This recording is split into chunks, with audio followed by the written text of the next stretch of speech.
pretty great growth, pretty great model. And it's a platform model, which is now on the other side of it, connecting you to merchants. What the PayPal executives have been saying is that this helps them move upstream in the cycle, right? Where PayPal today is at the bottom of the stream. It's, hey, I bought this.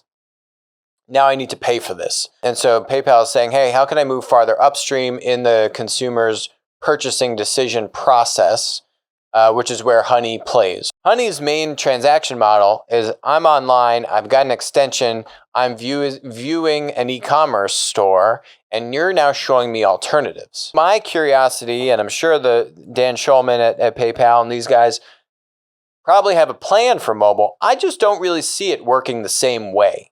And I don't see it being as sticky. PayPal bought essentially a payment tech startup called Honey. Well, it's kind of like a coupon tech startup called Honey. PayPal bought them for $4 billion last week. And there's been a lot of commotion about that it was a very high valuation and, was it worth it and all these kinds of things. So I'm going to pull together a few different opinions, a few different analyses from people, a few different stats, and then you're going to be able to make up your own mind. So what does Honey do, first of all? So Honey gives you an extension that goes on your browser. So if you use Google Chrome or whatever, you can get those like plugins. So if you're browsing or shopping for stuff online and you're on one e-commerce site, and let's say you're on Home Depot and you're looking at buying this thing on Home Depot, then you click on the Honey extension and it'll help you find any coupons or it'll help you find the product at a cheaper price elsewhere. Basically, it's helping you to comparison shop, to find coupons, and to save you money. So that's why you see this first bullet here, which is, saved $1 billion for users this year. That first line, currently at $100 million in revenue, growing at 100% year over year. So they're basically doubling every year in revenue. They're profitable. They've only raised $40 million before this acquisition. So they didn't need to raise more money in order to continue basically doubling every year. It's pretty great growth, pretty great model. And it's a platform model, which is now on the other side of it, connecting you to merchants. So they have 30,000 merchants. And so, right, they're saying, hey, you're looking at buying this product on Home Depot. Well, you could get it over here, or this would be another complementary product that you have a good deal for, right? So they're helping on it from a kind of less controlled product marketplace standpoint to connect that consumer with other alternatives, whether it's coupons or other merchants or other products, right? Why is PayPal doing this? Because PayPal says we have like 200 million PayPal has 24 million merchants. And that is basically, let me pull this up from our buddy Ben Thompson at Stratechery. This was his article today about PayPal acquires Honey. Why would PayPal go and do this? And his theory at the end of this is that it's really about the merchants. PayPal's management said that the Honey acquisition was more about the consumer offerings than it was about their merchant offerings. To be blunt, I don't believe them. I think that they don't want to say this acquisition is about merchants because that leads to very uncomfortable questions about data and so on and so forth. So what the PayPal executives have been saying is that this helps them move upstream in the cycle, right? Where PayPal today is at the bottom of the stream. It's, hey, I bought this. Now I need to pay for this. And that's why when you'll be at different e-commerce sites, you can have the, pay with PayPal button, all that kind of stuff.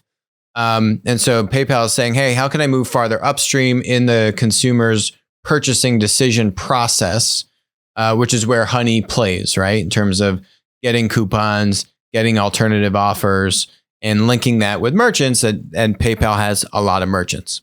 That's the broad level kind of thought on this. So a couple dynamics to this, which, here's where I struggle with on the Honey acquisition. So they say they have 17 million users. So consumers today. They had 10 million last year. So they grew about 70% from a user growth standpoint, 100% from a revenue standpoint. So you had 70% year over year growth for your users. That's a lot of growth. PayPal has a lot of consumers, obviously. I think the one thing that I guess most troubling for me with this is the mobile versus desktop experience. So what I've described to you is when you have a desktop browser or a laptop and you have the browser and you have the extensions on that. It kind of reminds me of when Facebook was launching their kind of app store for games. You remember that? You could make like Farmville and all these games. Remember Farmville? You could make all these games, and Farmville and these companies had amazing businesses. They were growing like mad. But then that all fell apart. The whole kind of gaming platform thing fell apart when this thing called mobile came into the game. And then you had this thing called the App Store, which meant that your Facebook game called Farmville now couldn't be built in the same environment, that web environment. It couldn't be built within the Facebook ecosystem. And so it didn't work anymore. Literally, like the Farmville, all those businesses, Zynga, kind of went like that. And Facebook itself had a trying number of years. Remember when they were trying to do like the weird version? They didn't want to use iOS native apps. They wanted to do like a web browser experience on like HTML5 on iOS because they didn't want to hand over the keys to the kingdom and solely operate in Apple's iOS environment. They wanted to have HTML5 and they didn't want to agree with it. And basically the experience and the user experience on the app was not good as apps that went native and used iOS versus ones that were these hybrid kind of HTML things. Okay, enough with that. Point is, they tried to go around the dominant platform in mobile called either iOS or Android, and it didn't work out. And the ecosystems that they built, which were kind of domain specific for the desktop web environment, didn't translate to the mobile app environment. And this is the thing that I don't know, maybe I'm missing it, but it doesn't compute to me. So Honey also has a mobile app that you can go on to, and they will show you coupons and they will show you other offers and products and things from their merchants. The difference is Honey's main transaction model is I'm online, I've got an extension, I'm viewing an e-commerce store, and you're now showing me alternatives, right? The Honey value prop business model is not, I go to honey.com and I go to honey.com to buy products because they're presenting me with the best product optionality or whatever it is, right? That's not the value prop online in a desktop environment, which is, I think, the majority of their usage. Mobile experience has a different value prop, which is you got to go to the Honey app, and the Honey app is then going to show you these coupon things, right? It might be a subtle difference, but it's a very big difference in my mind, right? If you just plot that user journey. And I don't see how the business model translates. I'm not saying it's not viable on mobile. I'm just saying for $4 billion and a 40x revenue multiple, we don't know what their profits are, but they're profitable. Whatever the EBITDA multiple is going to be even crazier. This company has crazy growth. They built a great business. My curiosity, and I'm sure the Dan Schulman at PayPal and these guys probably have a plan for mobile. I just don't really see it working the same way. And I don't see it being as sticky.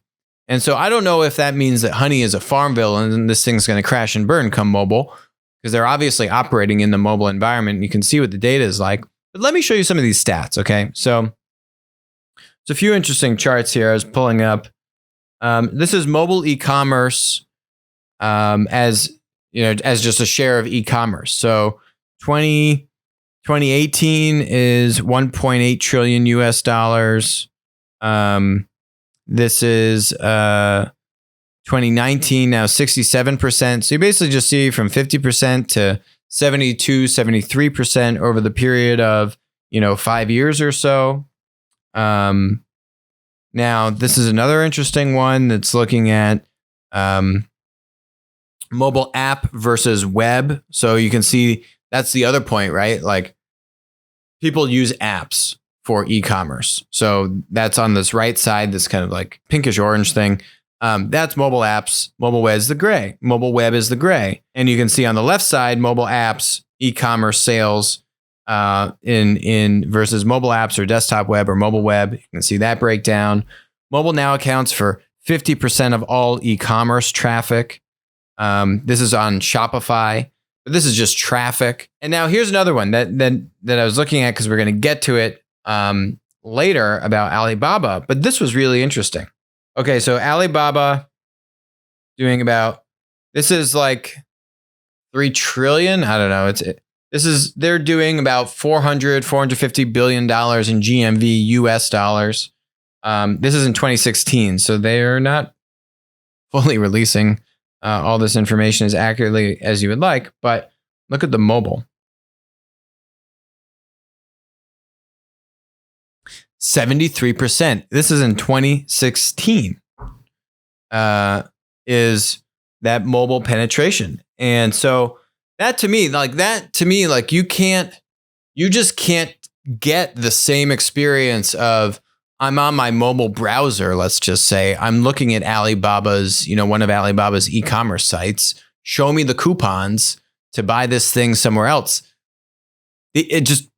That user experience doesn't exist, right? Or worse, I'm now in the Alibaba app, which is clearly what those other charts were showing, is that people are buying stuff on mobile in apps much more so than they are on the web. So I don't have the answer there, but that to me is the thing that I would certainly cause me a lot of concern for why you're spending so much money on this business, and can it actually move into the mobile arena or not? I don't know. I'd say I'm a little skeptical on that front. Hi, this is Alex from Winner Take All. Thanks for joining us. Hope you enjoyed the content. Feel free to leave a comment, ask us questions, and definitely make sure to join us on our next live stream.